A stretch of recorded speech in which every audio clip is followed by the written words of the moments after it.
2020년 9월 25일 금요일 예레미야서 36장 20절로 32절 말씀. 그들이 두루마리를 서기관 엘리사마의 방에 두고 뜰에 들어가 왕께 나아가서 이 모든 말로 왕의 귀에 고하니 왕이 여후디를 보내어 두루마리를 가져오게 하매 여후디가 서기관 엘리사마의 방에서 가져다가 왕과 왕이 곁에 선 모든 방백의 귀에 낭독하니 때는 9월이라. 왕이 겨울궁전에 앉았고 그 앞에는 불피운 화로가 있더라. 여후디가 3편 4편을 낭독하면 왕이 소도로 그것을 연하여 베어 화로불에 던져서 온 두루마리를 태웠더라. 왕과 그 신하들이 이 모든 말을 듣고도 두려워하거나 그 옷을 찢지 아니하였고 엘라단과 들라야와 그마랴가 왕께 두루마리를 사르지 말기를 간구하여도 왕이 듣지 아니하였으며 왕이 왕의 아들 여라무엘과 아스리엘의 아들 스라야와 압디엘의 아들 셀레미야를 명하여 서기관 바룩과 선지자 예레미야를 잡으라 하였으나 여호와께서 그들을 숨기셨더라. 왕이 두루마리와 바룩이 예레미야의 구전으로 기록한 말씀을 불사른 후에 여호와의 말씀이 예레미야에게 임하여 가라사대 너는 다시 다른 두루마리를 가지고 유다왕 여호야김의 불사른 첫 두루마리의 모든 말을 기록하고 또 유다왕 여호야김에 대하여 이같이 말하기를 여호와의 말씀에 그가 이 두루마리를 불사르며 말하기를 내가 어찌하여 바벨론 왕이 정령이 와서 이 땅을 멸하고 사람과 짐승을 이 땅에서 없어지게 하리라 하는 말을 이 두루마리에 기록하였느니 하도다. 그러므로 나 여호와가 유다왕 여호야김에 대하여 이같이 말하노라. 그에게 다윗의 위에 앉을 자가 없게 될 것이요 그 시체는 버림을 입어서 낮에는 더위 밤에는 추위를 당하리라. 또 내가 그와 그 자손과 신하들을 그들의 죄악을 인하여 벌할 것이라. 내가 일찍 그들과 예루살렘 거민과 유다 사람에게 선포하였으나 그들이 듣지 아니한 그 모든 재앙을 내리리라 하셨다 하라. 이에 예레미야가 다른 두루마리를 취하여 네리야의 아들 서기관 바룩에게 주매 그가 유다 왕 여호야김의 불사른 책의 모든 말을 예레미야의 구전대로 기록하고 그 외에도 그 같은 말을 많이 더하였더라. 아멘. 오늘 예레미야 36장 20절로 32절 말씀은 어제에 이은 그 뒷부분입니다. 예레미야는 하나님의 말씀을 받아서 말을 전하였고 서기관 바룩이 그 말을 모두 적어서 여호와의 성전 뜰에서 낭독을 하였습니다. 그 말을 들은 방백들은 이것이 굉장히 중요한 문제라고 생각을 하여서 왕에게 보고를 하였습니다.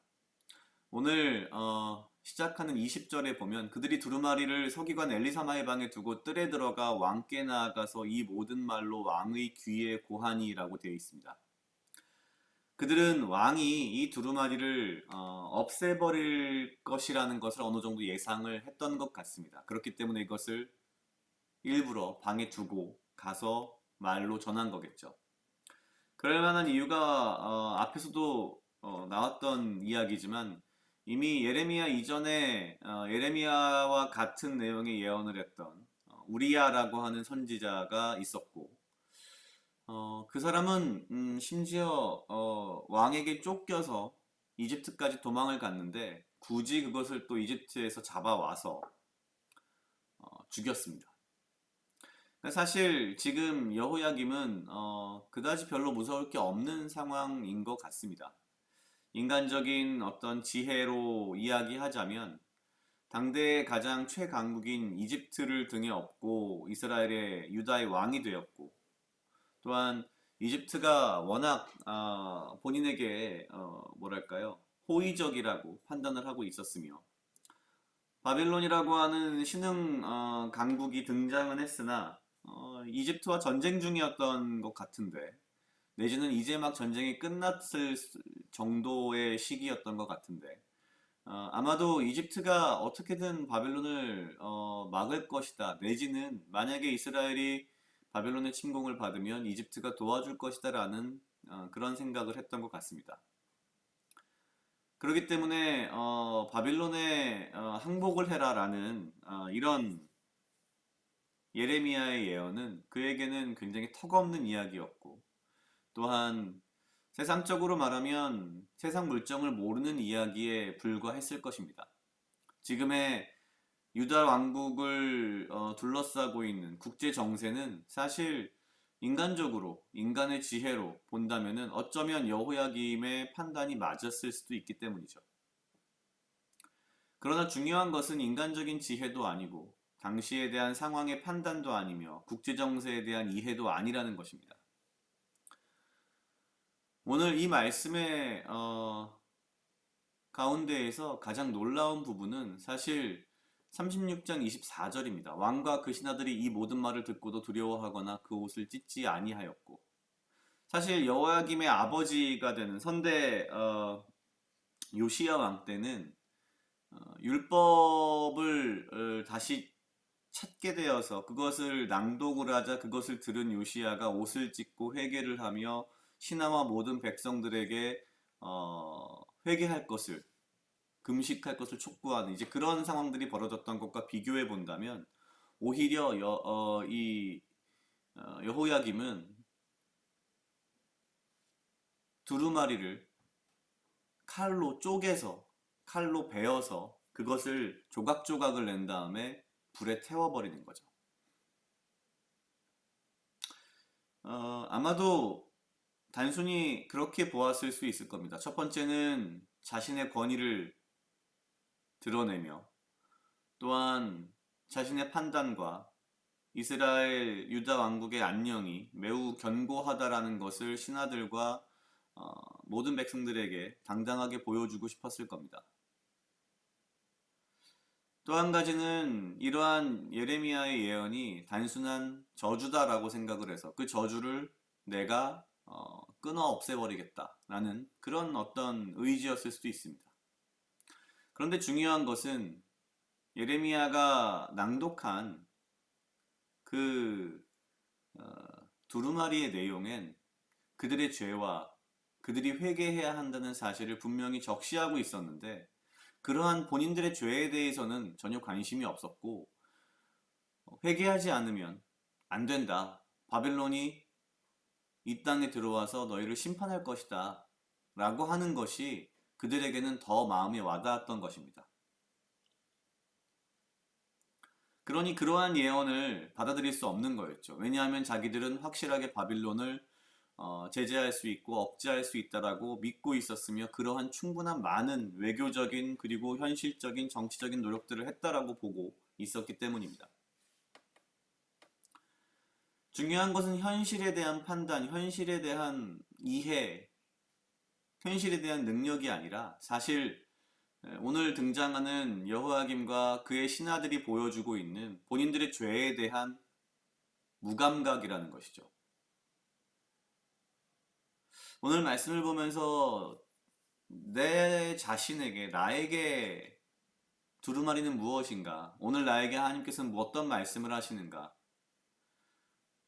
여호야김과 그들의 신하들은 듣기 싫은 말들을 들었기 때문에 그것은 제쳐뒀고, 현실의 이야기들에 대해서는 비웃었으며 그것을 다 불태워버리는 그런 자세를 보입니다. 혹시 나도 내 삶에서 매일매일의 삶 속에서 그러는 것은 아닌가? 하나님이 매일매일 이 말씀과 묵상을 통해서 나에게 이야기를 하시고 경고를 하시고 회개하라고 하시는데, 나는 혹시 그냥 그것들을 넘기는 것들은 없는가? 그러면서 오히려 현실 속에서 매일매일의 삶 속에서 나의 인간적인 책략과 나의 인간적인 계략이 훨씬 더 훌륭하다라는 생각 때문에 그러한 것들을 모두 접고 잊어버리고 무시하고 마치 여호야김처럼 주님의 말씀을 다 불태운 것은 아닌가. 그러나 오늘 말씀에서 보이듯이 주님의 말씀은 불태워 없어지는 것이 아니라는 것이죠. 두루마리는 불에 타도 주의 말씀은 없어지지 않는다라는 것이 오늘 말씀의 핵심이라는 생각이 듭니다. 내 삶 속에서 없어지지 않을 주님의 말씀, 주님의 명령, 이 모든 것들을 가만히 묵상하고 또한 받아들이며 내 삶의 죄들을 회개하며 나아가는 하루가 되어야겠다라는 생각을 했습니다. 각자 약 2분 정도 묵상하시겠습니다.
다 같이 기도하시겠습니다. 하나님 아버지 감사합니다. 주여 이 하루도 나와 동행하여 주시옵소서. 주님 나로 하여금 사랑하게 하시옵소서. 아버지여 나를 헤아려 하는 그 어떠한 무리들로부터 나를 지키고 보호하여 주시며 내가 오직 주님 주시는 지혜와 명철로 이 하루를 살아가고 나에게 필요한 건강과 육체적 강건함을 허락하여 주시옵소서. 주님 내가 매일매일의 하루를 살아갈 때에 주의 말씀과 주님의 명령 가운데에 내가 나의 귀를 닫고 주님의 말씀을 버리며 불태우는 자가 아니라 오직 주의 말씀에 귀 기울이며 주님의 명령 가운데에 내 죄를 회개하고 이 하루를 주 앞에 내어놓으며 살아갈 수 있는 그런 자가 될 수 있도록 주여 인도하여 주시옵소서. 감사합니다. 이 모든 말씀 예수님 이름으로 기도드렸습니다. 아멘.